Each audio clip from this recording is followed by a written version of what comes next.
L'idée de faire une cour pénale internationale, donc pour des crimes très graves qui concernent l'ensemble de la communauté internationale, a pris beaucoup de temps à se réaliser.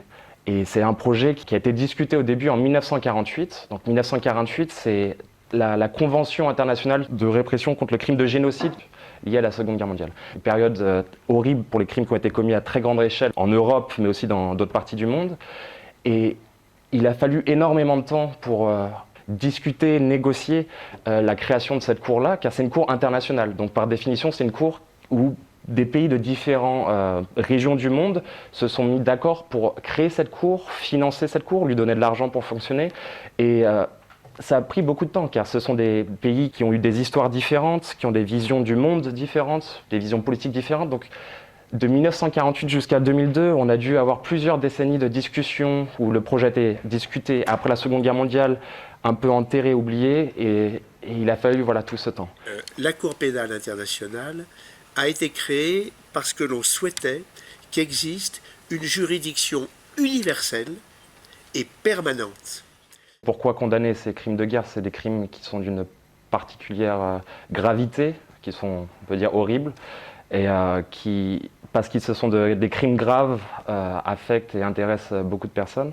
Une autre raison qu'on peut donner, c'est un but très important qui est plus général, qui est celui de l'histoire. C'est-à-dire quand il y a des crimes très graves commis, c'est important que la justice fasse son travail afin qu'on établisse des faits pour l'histoire future. Bien sûr, on doit penser aussi aux victimes. S'il y a des crimes, il y a des personnes qui ont souffert des crimes. Donc c'est aussi la fonction de la justice et de travailler sur ces crimes-là. Donc, pourquoi on a la Cour pénale internationale à La Haye? Parce qu'il y avait déjà d'autres tribunaux qui étaient là avant. Il y a le tribunal pénal international pour l'ex-Yougoslavie. Donc il y avait déjà une communauté de juristes, de personnes qui travaillaient dans le droit international pénal, qui vivaient là. Deuxième raison, parce que La Haye, c'est aux Pays-Bas, et les Pays-Bas ont donc fait l'effort, avant la Cour pénale internationale, d'offrir des facilités, des lieux. Ils ont donné un peu des avantages pour que les gens viennent travailler là-bas. Pour un certain nombre de conflits déterminés, avaient été créées des juridictions déterminées, qu'on appelle juridictions ad hoc. Pour le conflit de l'ex-Yougoslavie, le tribunal pénal international pour l'ex-Yougoslavie. Ce tribunal est en train d'achever ses travaux, mais il fermera ses portes.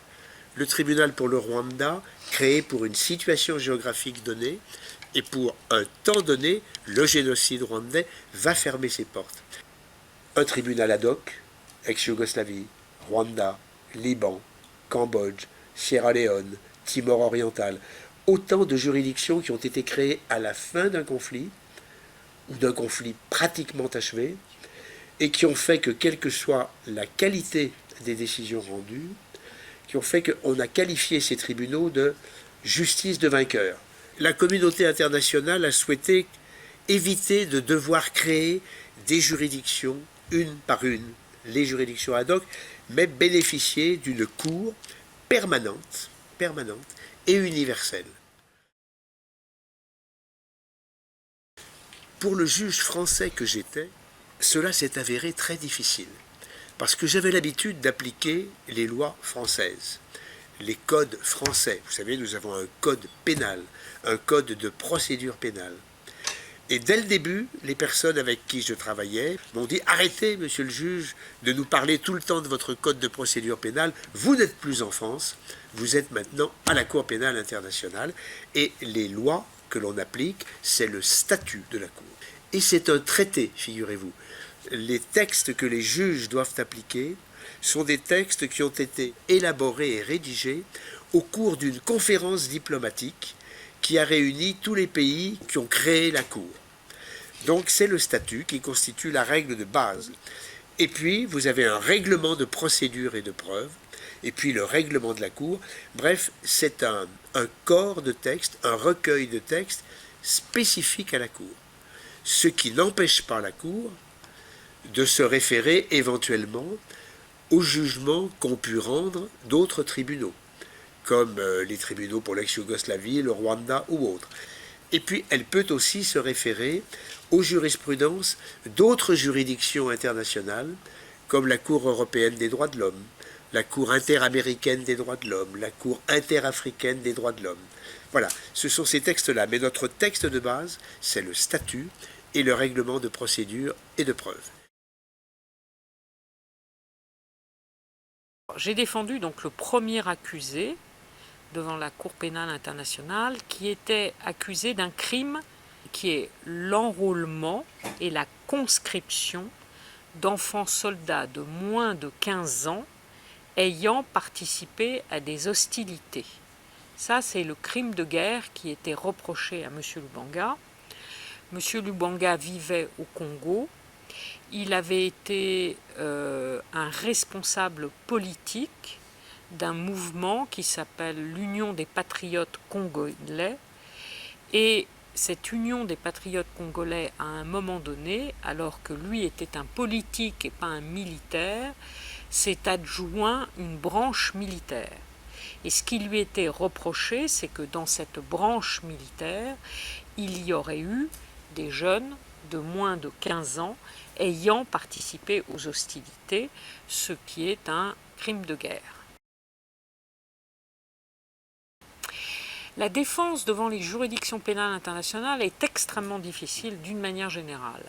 Elle est difficile parce qu'il y a une présomption de culpabilité, c'est-à-dire qu'à partir du moment où vous êtes traduit devant ces juridictions, on considère, avant même tout procès, que publiquement vous êtes coupable, ce qui est relativement déjà difficile.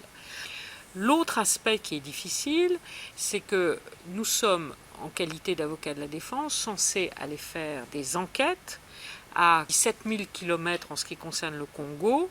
On fait venir des témoins, ces témoins, on les interroge et tout ça, encore une fois, nécessite que vous compreniez très bien le contexte historico-politique, ce qui est toujours compliqué, que vous compreniez bien ce que les témoins qui n'ont pas forcément la même culture que vous êtes sûr de bien les comprendre pour que lorsqu'ils viennent témoigner, il n'y ait pas d'incident devant les juges. Tout ça rend évidemment le travail de l'avocat de la défense particulièrement délicat et difficile.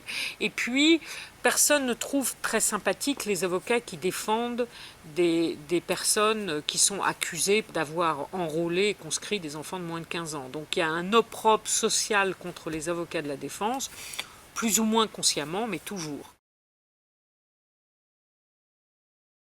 Il a été condamné à une peine de 14 ans d'emprisonnement, qui a été confirmé par la Cour d'appel et il est à l'heure actuelle en détention à La Haye, à Scheveningen.